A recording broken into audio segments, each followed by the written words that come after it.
What if I told you that you could grow fresh food right on your kitchen counter every single day of the year? No garden, no kneeling in the dirt, no aching knees or bad back from digging outside, and no trip to the store for green onions, ever again. Today I'm going to show you 10 foods you can grow indoors. I'll start with the easiest one, something that's ready in just 3 days, and I'll finish with a real, ripe tomato, grown by your own hands, in your own home. Here's my promise to you. By the end of this video, you will know exactly where to start, even if you have never grown a single thing in your life. Every single one of these 10 plants can be grown in a small space, with things you likely already own. So grab a cup of coffee, get comfortable, and let's get into it. Number 1 is the fastest food on this list, and honestly, the easiest thing you will ever grow. Sprouts. No soil, no sunlight, no fancy equipment, just a jar, some water, and seeds. Here's why I put this one first. If you've never grown anything before, this is the perfect way to build your confidence. There's very little that can go wrong. You take seeds like mung bean, radish, or alfalfa. You put a spoonful in a clean glass jar. You cover them with water and let them soak overnight. In the morning, you drain that water out completely. Then, twice a day, morning and night, you rinse the seeds with fresh water and drain them again. That's the whole routine. In 3 to 5 days, you have a jar full of fresh, crunchy sprouts. You eat the whole thing, root, stem, and all. Toss them on a sandwich, stir them into soup, or eat them plain as a snack. Now, here's an important safety tip, and I want you to really hear this one. Sprouts grow in warm, damp conditions. And those same cozy conditions can also grow bacteria. So here's how you stay safe. Always buy seeds that are labeled specifically for sprouting, not seeds meant for planting in the garden. Always rinse well, twice a day, without skipping. And always drain that jar completely, so no water sits at the bottom overnight. Follow those 3 simple rules, and sprouts are perfectly safe and wonderfully fresh. That's it. That's your first food, and I bet you already have a jar in your cabinet right now. Number 2 costs you nothing at all. Green onions. Here's a question for you. When you cook with green onions, do you throw away the white ends? Be honest. Most people do. Well, stop doing that, because you're throwing away a plant that's still very much alive. Take that leftover white base, about 1 inch of it, with the little roots still attached at the bottom. Drop it in a small glass, with just a bit of water, enough to cover those roots, but not the cut top. Set it on your windowsill, anywhere it gets some daylight. Within a single day, you will see new green shoots poking up. It happens faster than almost anything else on this list, and it feels like a little bit of magic the first time you see it. Change the water every few days, so it stays fresh and doesn't get cloudy or smelly. And that's really the only work involved. No soil, no feeding, no fuss. You can snip the green tops for cooking anytime you need them, and the plant will simply keep growing back. Same green onion, over and over, for weeks at a time. It's a wonderful little project to keep going on your counter, and it saves you a trip to the store. Number 3 brings in real sunlight and real flavor. Microgreens. Microgreens are baby greens, harvested when they are just a week or 2 old. Radish, mustard, and pea shoots are some of the easiest to start with, and they taste surprisingly bold for something so small. Here's a fun fact for you. These tiny greens are often more packed with nutrients than the full-grown vegetable they come from. All that flavor and goodness in a plant the size of your thumb. Many people grow them just for the health boost, on top of the taste. To grow them, you'll want a shallow tray. Something like an old baking dish works fine. Fill it with about 1 inch of potting soil. Spread your seeds thickly across the top, almost shoulder to shoulder, and press them gently into the soil. Mist the soil so it's moist, but not soaking wet. Set the tray near a bright window or under a simple lamp if your window doesn't get much light. Keep the soil moist every day, and give the tray a little airflow. Maybe crack a window nearby, so the young sprouts don't get moldy in that damp environment. In 7 to 10 days, The tiny leaves will be tall enough to harvest. Just take a pair of kitchen scissors and snip them right above the soil line. Add them to a sandwich, a salad, or right on top of your eggs in the morning. Now, let's move to something that actually grows underground, a real root you pull out of the soil. Number 4 is the radish. Radishes are the fastest true vegetable you can grow indoors. 3 to 5 weeks, and you have a real, crunchy vegetable in your hand, ready to slice up for a salad or eat plain with a little salt. But here's the key, and it's the one thing people get wrong. Radishes need a pot that's at least 6 inches deep, so the root has room to grow downward, and the soil has to be loose and light, not packed down hard.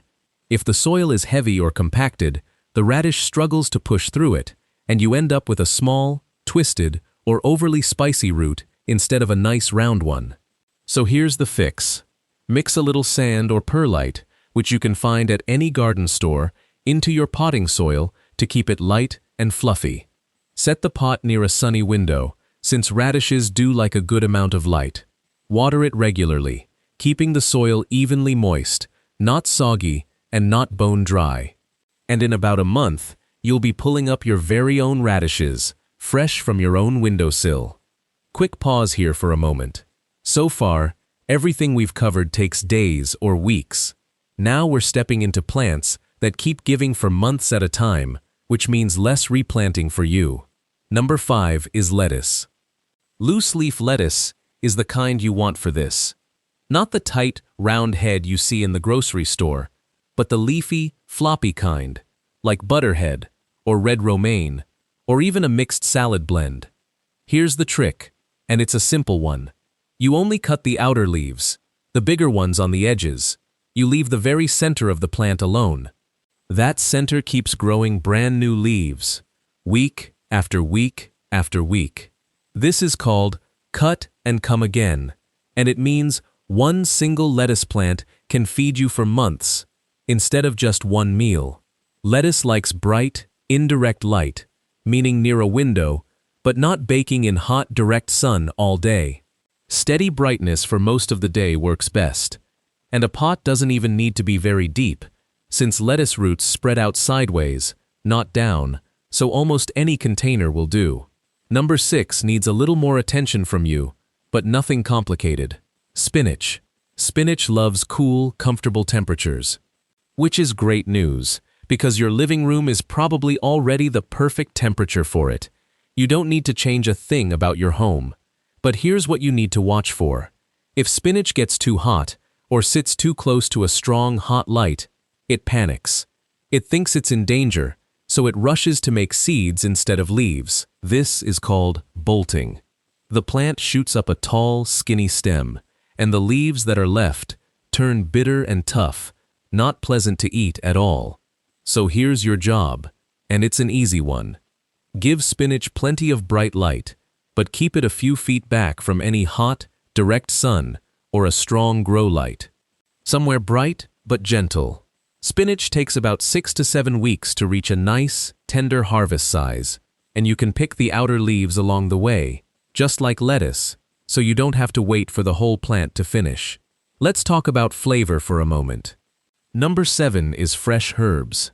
Basil, mint, cilantro, rosemary, thyme, whichever ones you cook with most.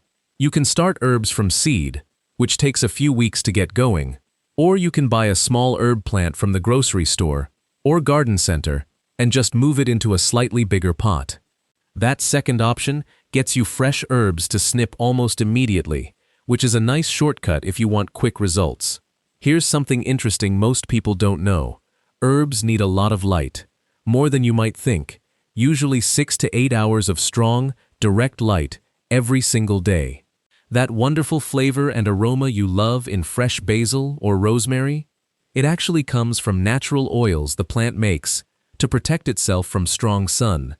Less light usually means a weaker, milder flavor, so a bright window really does make a difference in taste.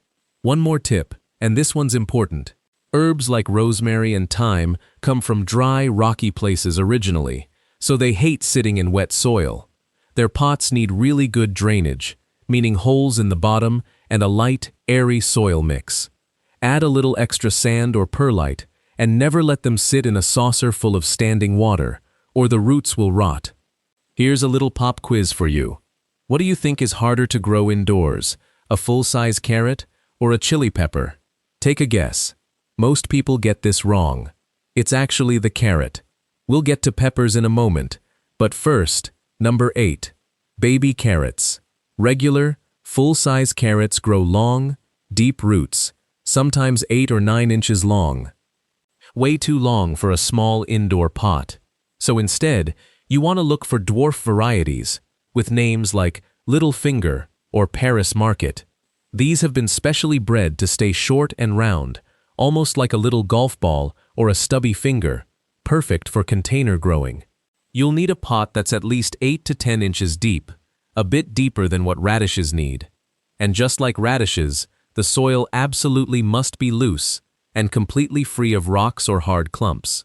Any little obstruction in that soil, and the carrot root will twist, split, or grow crooked as it pushes down. Give it about 2 to 2.5 months, a bit of patience compared to the earlier plants on this list, and you'll pull up sweet, tender baby carrots that you grew entirely yourself, right there in your home. Now we're stepping up to real fruiting plants, the kind that actually produce a harvest you pick, not just leaves or roots. Number 9. Chili peppers. Peppers need warmth, strong light, and one thing that might genuinely surprise you. They need your help to make fruit at all. Outside in nature, bees do the pollinating for you, flying from flower to flower. Indoors, there are no bees buzzing around your living room. So you become the bee. When you see the little white pepper flowers open up, gently tap or shake the stem with your fingers. Just a light little tap. This moves the pollen from one part of the flower to the other, and that's what actually allows the pepper to form and grow. Do this every couple of days while the plant is flowering, and it only takes about 10 seconds each time. It really does make the difference between a plant covered in flowers that never turn into anything and a plant loaded with actual peppers to harvest. Pick a smaller variety, like jalapeno, since it's forgiving and productive. Give it a warm, sunny spot near your brightest window, or a simple grow light during the winter months when sunlight is weaker. All right, we've made it to the big one, the showstopper. Number 10. Cherry tomatoes. This is the most rewarding plant on the entire list, and also the one that asks the most from you. Don't worry, it's still very manageable. Just look for dwarf varieties, with names like Tiny Tim or Micro Tom. Regular tomato plants get far too tall and sprawling for a house. These little dwarf ones stay small and tidy, often under a foot tall, but they still load up with plenty of sweet little fruit.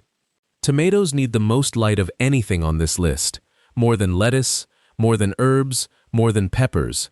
A sunny window in the winter usually isn't quite enough on its own, so most indoor growers use a simple grow light for these, especially during the darker months of the year.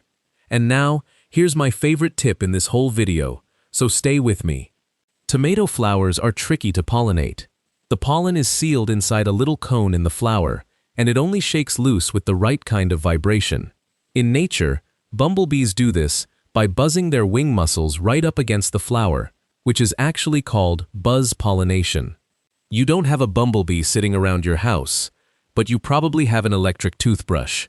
Here's exactly what to do. Turn the toothbrush on and gently touch the back of the brush head, or the bare metal part if the bristles are removed, to the flower for 2 or 3 seconds. The gentle vibration shakes the pollen loose inside the flower, just like a bee would.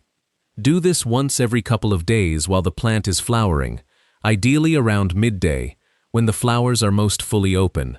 It sounds a little silly, I know, but it works far better than just shaking the plant by hand, which many people try first. And in about 10 to 12 weeks from planting, you will be eating a real tomato that you grew, pollinated, and picked, all inside your own home, no matter the season outside. So there you have it, 10 foods, starting with a 3-day jar of sprouts, and ending with a homegrown tomato you pollinated yourself with a toothbrush. Here's my honest advice before you go. Don't try to do all 10 at once. That's the fastest way to feel overwhelmed and give up. Pick just one to start. Maybe the green onions, since you probably already have the scraps sitting in your kitchen right now. Get comfortable with that one plant. Enjoy it. Then, when you're ready, add the next one to your windowsill. Before you know it, you'll have fresh food growing right there on your counter, all year round, no matter what the weather is doing outside, and no matter how much space you have. Now I want to hear from you. Which one of these 10 are you going to try first? Type it in the comments below. I read every single one, and I'd love to know where you're starting. And if this video helped you, do me a favor, hit that like button, and subscribe for more simple, no-nonsense gardening tips. I'll see you in the next one.